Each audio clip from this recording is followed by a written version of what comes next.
This is KHQA Sports. Well, tipped up the hurricane season, my friends, and welcome to Sports Final, where a soggy sportscaster is a productive sportscaster.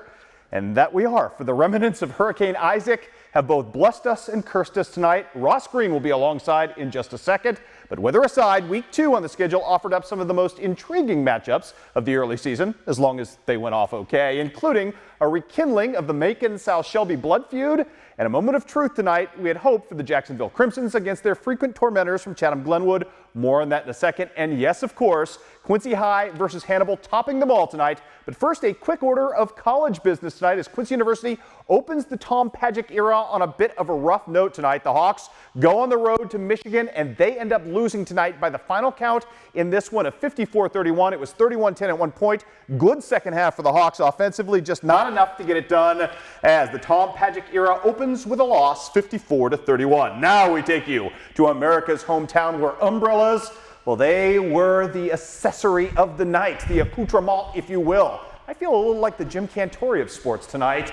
Bald and big. That's what I do, though. Hannibal coming out strong. First drive, march it down the Blue Devils' throats, and it's Dalton Powell finishing up with the quarterback keeper right there from 4 yards out. PAT would fail 6-0 at that point. Hannibal defense doing some work right here as well. That is the All-Stater, Caleb Bieniek, leveling people. But here come the Blue Devils. They're going to work double dive and work it to perfection right here as Jordan Osborne gives. And my goodness, big pickup right here kind of sets the table. We mentioned Jordan Osborne. You would hear his name a lot in the first half. The big fella from the Blue Devils cutting back and forth, zigzagging and snagging his way into the red zone. That would set up the quarterback, Connor Kelly, from 1 yard out.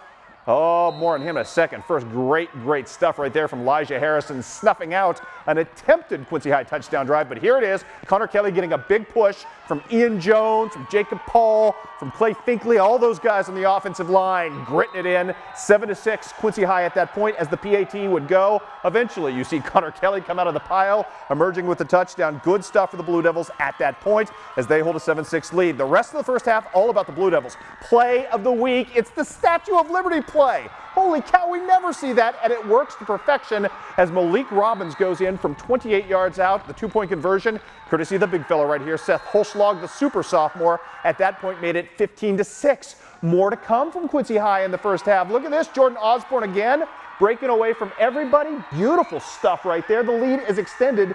The 2-point conversion would fail, but at that point, 21-6. Oh, and more Jordan Osborne. He gets lost in the pile. He is lost no more. 28-6 at the half in favor of the Blue Devils. Hannibal has come all the way back in the second half and tied this. We are in OT right now. Current score 28 apiece. We'll update you with a final if we get one before the end of the night. We can update you with your current grill qualifier, the second of our lot this season. Congratulations to Keith Schaefer of Quincy, Illinois, who ends up as our qualifier. Scores to pass along. Q&D got off to an hour late start due to a weather delay. They are just absolutely annihilating Alt Marquette. 30-0 is your final. I mentioned Jacksonville. We're going to have rare Sunday night football, Ross, as Jacksonville and Chatham-Glenwood get rained out tonight. They will play at 7 o'clock. Coming up, battle of state-ranked teams over in Chatham. That taking place 7 o'clock on Sunday. And by the way, I need to mention it because we're talking about it. Biggest game in the state, perhaps for some, the Battle of the Leonards taking place between Rochester and Sacred Heart Griffin. At last check in this game, it was Sacred Heart Griffin leading at home, opening that new stadium.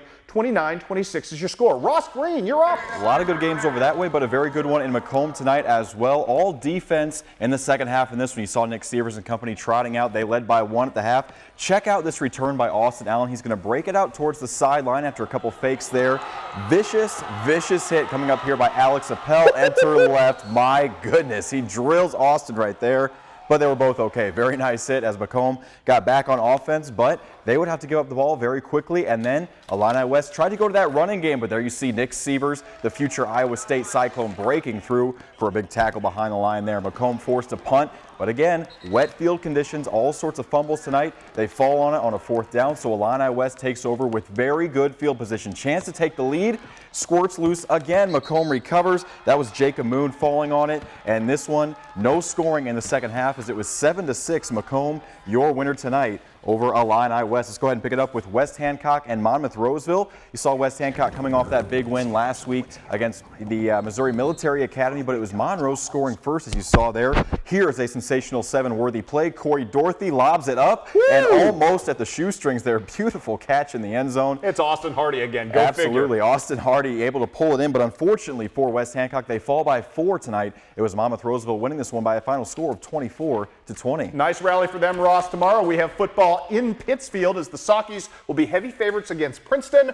Although that game played in a torrential downpour, we will assume again tomorrow. Highlights of that on Overtime. How about Central Southeastern as we move you on down to the WIVC North tonight, taking on Pleasant Hill. Defense setting the tone against P. Hill early and often for the Panthers. Jared Starman, Dalton Hubner, big hits from those guys. And then it's Hubner doing what he does, scoring touchdowns. Had 4 of them tonight, 198 on the ground. He was a man possessed. This one from 47 yards out, Dalton Hubner can flat fly. That kid getting it done down the sidelines, in for the score. That sets up one of the prettiest 2-point conversions you'll ever see as well. Seth Leeser with a healthy knee, working it over to Douglas Weiss. Beautiful finish, made it 17-0 at the half. Boy, Central Southeastern just cleaned up and finished business tonight. 46-0 was your final in that ball game. Elsewhere tonight in Illinois, scoreboard for you. Triopia all over Greenfield tonight. Matt Parker with a pair of touchdowns. Brown County North Green, as we told you at 6, postponed. We'll have those highlights for you coming up tomorrow in Overtime. They're playing at 2 o'clock tomorrow night as well, or afternoon if you will. No score yet from Unity Payson and Calhoun. My phone died tonight, so I couldn't get you that score from our man Tim Kloby, so apologies for that. Hurricane Ike claiming my iPhone tonight. Yikes. Route and Carrollton, no final on that one yet. We can tell you that, however, Beardstown was a winner over South Fulton, 28-0 in what was a sloppy affair, but another win for the Beardstown Tigers, who are red hot. More from Illinois, Ross. Rushville Industry and BPCA going to it in this one. A lot of offense first half. Here you see Seth Tolley rolling out right, and he's going to get Chase Mallett, who ditches his defender, the turnaround catch in the end zone.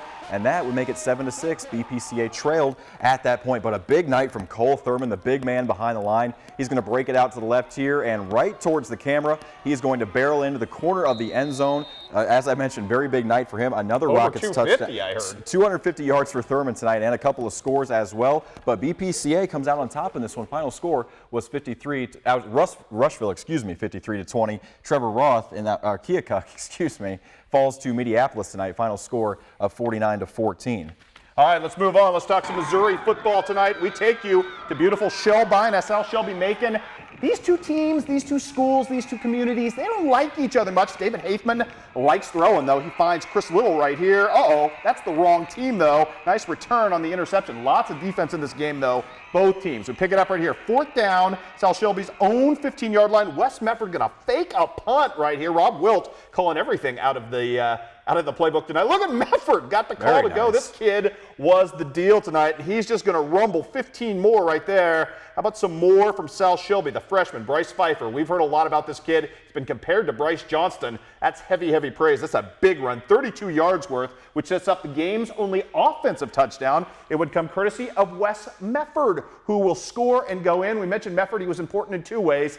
He got the score right here to give his team an 8-0 lead in this ball game. He also grabbed an interception and pick-sixed it at the end of the ball game to seal the deal as South Shelby beats the Macon Tigers 14-0. South Shelby still undefeated at this point. Ross, Clark County. Moving on to Clark County. Speaking of undefeated, they're coming off that big win against Monroe City last week, and they didn't waste any time here after the kickoff. A little squibber rolls to the back line there. Watch them break it out here. The space just opens up, green pasture all the way down the sideline. Clark County gets on the board first. A beautiful run there all the way to the end zone. Mr. Pruitt doing it right there with a 36-inch vertical leap. He does get in about 10 seconds into the game. Not a bad way to start. Clark County also keeps on moving with this run game. You think they got a touchdown here, but nice tackle there at the goal line to take them out at the last second. But then they do punch it in. Finally, this is Mr. Boudreau right here. Clark County goes up on that point. They score a lot tonight. They win over Louisiana by a final score of 42-15. I'll tell you what, I watch Austin Egley running those keepers, Ross, and I'm just amazed at how quick that kid is. Very how about quick, we take absolutely. it up Titletown tonight, although it's not feeling a lot like Titletown. Monroe City, Mark Twain,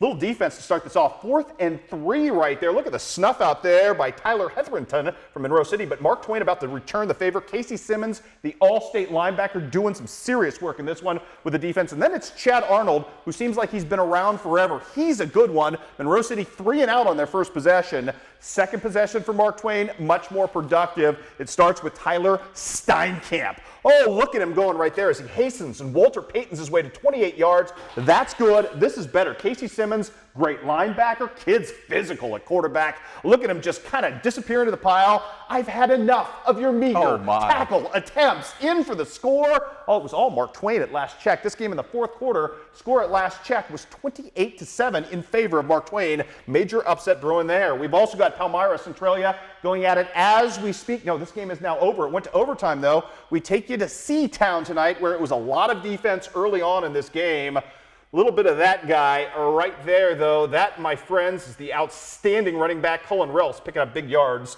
Like him a lot from Centralia. Like the Palmyra defense a lot as well, keeping Centralia in check. Bobby Grunlow going to make a big tackle right here behind the line. He did that tonight. Let's make a long story short here tonight.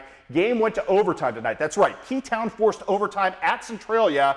At that point, my friends, 12-12 in overtime tonight. It would be all about Centralia getting the extra win and pushing it past. 18-12 was your final there. A couple of soccer scores to pass along, Ross. I will give those to you. First of all, let's check out the Misha scoreboard. Brookfield over Highland, 12-3. Also tonight, we've got Knox County beating Scotland County in a thriller, 14-8. That game was 14-0 almost all the way throughout. Quickly through the rest of the scores in Missouri. North Shelby loses to Fayette. Also on the docket tonight, we've got Paris getting knocked off, at least in the first quarter. Last score I had was Hallsville leading 22-0. Big story of the night for Van Far. 27-game win streak, or losing streak, I should say, snapped. Beautiful stuff from the Indians as they beat MMA going away. Nice to see the Indians get off the schneid. Clopton Ellsbury, not so much. They lose at home tonight to Montgomery County, 42-12.